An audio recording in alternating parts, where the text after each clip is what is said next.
Täna räägime peamiselt vahelduvast või intervallpaastumisest. Põhimõte on see, et ei söö pikemat aega ja see on mõeldud insuliiniresistentsusena tuntud seisundi parandamiseks. See tekib siis, kui insuliini tase kehas on liiga kõrge, kuid see ei täida oma funktsiooni. Insuliini juures olekul kaal ei lange.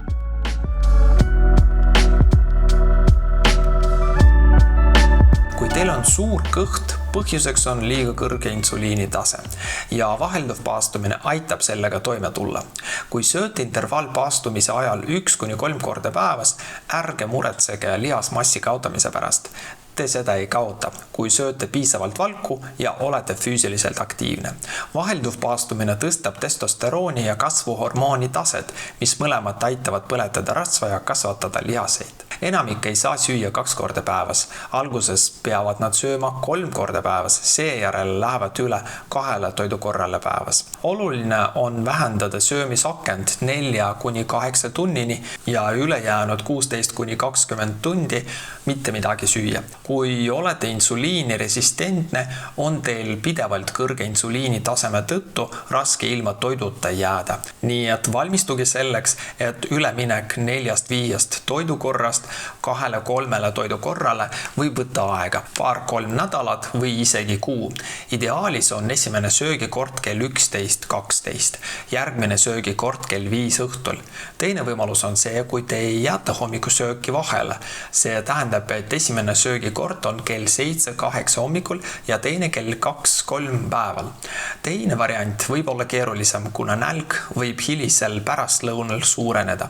Samuti võite proovida varianti, kus sööte esimest korda lõuna ajal ja teist korda kell 6-7 õhtul. Peamine on mitte süüa umbes 3 tundi enne magama minekut või umbes kella 9 õhtul. Muidu rikute melatoniini tootmise. Melatoniin on unehormoon, mis aitab teil kaalust alla võtta. Toit peaks sisaldama piisavalt valku, köögivilju ning tervislikke rasvu. Väherasvane toit ei sobi, see pole üldse tervislik. Samuti ei soovitata süsivesikuid, nagu riis, kartul, pasta ja maiustused. Selleks, et toidukordade vahel vastu pidada, peab söök sisaldama piisavalt rasva, et tekiks täiskõhutunne. See on normaalne, kuid ei saa minna kohe üle 2 toidukorrale päevas. Alustage 3 toidukorrast. See on üks parimaid viise suurest kõhust vabanemiseks ja põhjuseks on, et me taastame insuliini taseme. Keskmisel kehal on suured rasvavarud, mida saab vajadusel ära kasutada ja vahelduva paastumise ülesanne on lülitada keha ümber sisemise rasva kulutamisele. Süües põletad sa toidus sisalduvaid kaloreid ja kui ei söö, siis kasutad juba kehas olevat rasva. Selle ümber lülitamise eest vastutabki insuliin. Raskused võivad tekkida siis, kui tekib näksimise soov tööl, kodus, kuna ümberringi on palju isutekitajaid ja kõik ümberringi ütleb vaid lõpeta nälgimine, on aeg süüa. Pole hullu. Teadus ütleb, et tugeva nälja korral võib vahelduva paastu ajal veidi näksida süsivesikuva eest toitu. Näiteks pähkleid, pekanipähklid, kreeka pähklid, maapähklid, juustuviilu, veerand avokaadot. Võite juua nii palju vett, kui soovite. Samuti võite juua teed või kohvi suhkruta. Väga raske on loobuda harjumusest sageli süüa.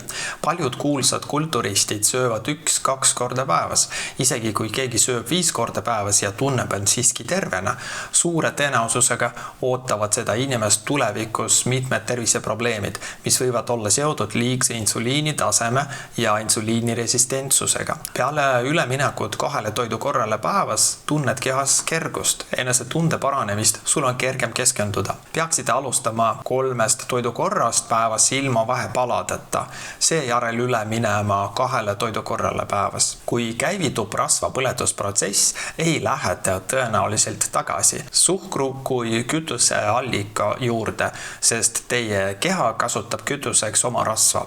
Keha armastab rasva põletada, see on loomulik. Vahelduv paastumine õpetab keha seda teha. Muidugi võib olla ka erandeid, näiteks kui teil on sapikivid, halvasti kompenseeritud esimest tüüpi diabeet või kui teile on hiljuti tehtud maovähendusoperatsioon.